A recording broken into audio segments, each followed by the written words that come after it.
Vamos para mais uma notícia aqui, ó. Segundo um levantamento feito pelo site Jota, com base em um modelo estatístico que utiliza o padrão de votos individuais em comparação com todos os outros deputados para medir o grau de fidelidade ao governo, Rodrigo Maia teve quase 100% de alinhamento com Jair Bolsonaro em 2019.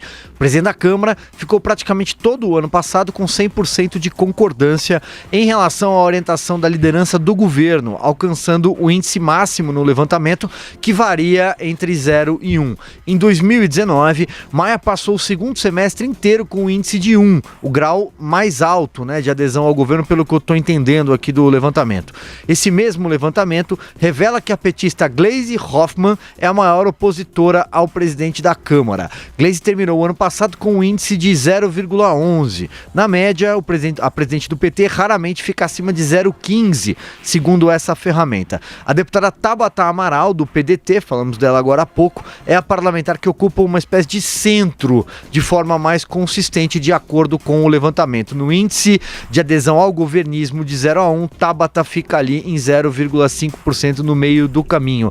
Augusto, portanto, aqui, esse é um levantamento feito pelo site Jota, especialista em assuntos jurídicos, mostrando o grau de fidelidade e, inclusive, a fúria da oposição da Gleisi Hoffmann. Isso não vem a ser novidade, mas o ponto não é, talvez, o quão governista ou adepto à pauta governista Rodrigo Maia tenha sido nas votações, mas sim o que ele fala no microfone e como ele age nos bastidores. O que você acha? Eu acho exatamente isso. Acho difícil medir, esse grau de fidelidade. Se você não sabe exatamente o que faz nos bastidores, é um deputado. Como é que você vai qualificar, por exemplo, os deputados que atendiam ou não aos pedidos dos governadores para que fosse aprovada a reforma da Previdência? O que será que eles conversavam? Como é que votavam os caras? Aí você não sabe. O apoio era real, é difícil fazer esse tipo de levantamento. No entanto, eu acho que o levantamento mostra o seguinte: o PT continua o mesmo. Eu lembro que o presidente Fernando Henrique Cardoso contou que em 8 anos o PT tinha rejeitado todos os projetos enviados pelo governo ao Congresso. Aí eu falo, não, pera um pouco, todos? Ele dizia todos. A lei de responsabilidade fiscal também não toparam. Privatização, nem pensar. Foram contra o plano real. Já antes disso. Então o PT é o PT de sempre. Tudo que vem de fora do partido é ruim, tem que ser rejeitado. Não pensam no Brasil. Mas eu acho que vem surgindo, e essa turma deve ser acompanhada também por esses levantamentos, os deputados que são independentes, Eles realmente examinam a ideia que está em discussão e decidem se ela é boa ou não é boa. Eu vejo com muita simpatia essa figura nova na política brasileira, que sempre existiram, claro, deputados agindo assim, mas eles não tinham volume. O volume formado por eles não era suficientemente, não tinha dimensões suficientes para chamar a atenção, que hoje chamam, os deputados independentes. Esses têm que ser acompanhados de perto porque merecem. Zé Maria Trindade, passa a bola aí para você. Olha, Silvio, é um relacionamento diferente. Governo, Congresso Nacional. O Congresso, que sempre brigava por independência, aí de repente o presidente Jair Bolsonaro deu toda a independência ao Congresso Nacional. E ali no início eles ficaram meio tontos, sem saber exatamente o que fazer. Depois começaram a entrar com pautas, inclusive apoiando o governo. Foi formado no Congresso Nacional um grupo de apoio diretamente ao ministro da Economia, Paulo Guedes.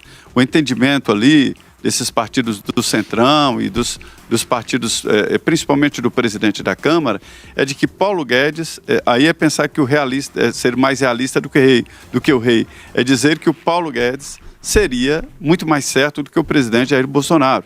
Então, todas as pautas da equipe econômica foram priorizadas e apoiadas pelo presidente da Câmara e por esse grupo forte do Congresso Nacional. Houve divergências ali para explicar a Tabata. A Tabata, por exemplo, ela é do PDT. E quando ela vota em favor do governo, ela desafia os líderes, os donos do PDT. Está escanteada. Ela, no PDT, não tem vida partidária, porque ela votou a favor da reforma da Previdência e o PDT foi contra a reforma da Previdência. Agora imagina, né, se não houvesse aprovação da reforma da Previdência, a situação que o Brasil estaria. Pois bem, essa avaliação aí é porque, na verdade, ideologicamente, o presidente da Câmara e o grupo dele é ideologicamente alinhado com o que pensa o presidente Jair Bolsonaro e com o governo de maneira geral. Agora, no particular, o Rodrigo Maia não é aliado do Jair Bolsonaro. Eles disputam espaço no Rio de Janeiro e são adversários, e a gente vê eles sempre disputando. Mas, por exemplo, na conversa, no almoço com o presidente Jair Bolsonaro, eles foram cordiais ali e tal, conversaram e de instituição para instituição, mostrando isso mesmo, que o presidente Jair Bolsonaro não define ali o governo como se fosse dele, mas uma ideia que, talvez por coincidência, sei lá, tem um alinhamento com esse grupo do presidente da Câmara, Rodrigo Maia. Esse grupo apoia a equipe econômica e aprovou a reforma da Previdência e defende outras reformas, como a reforma tributária, né?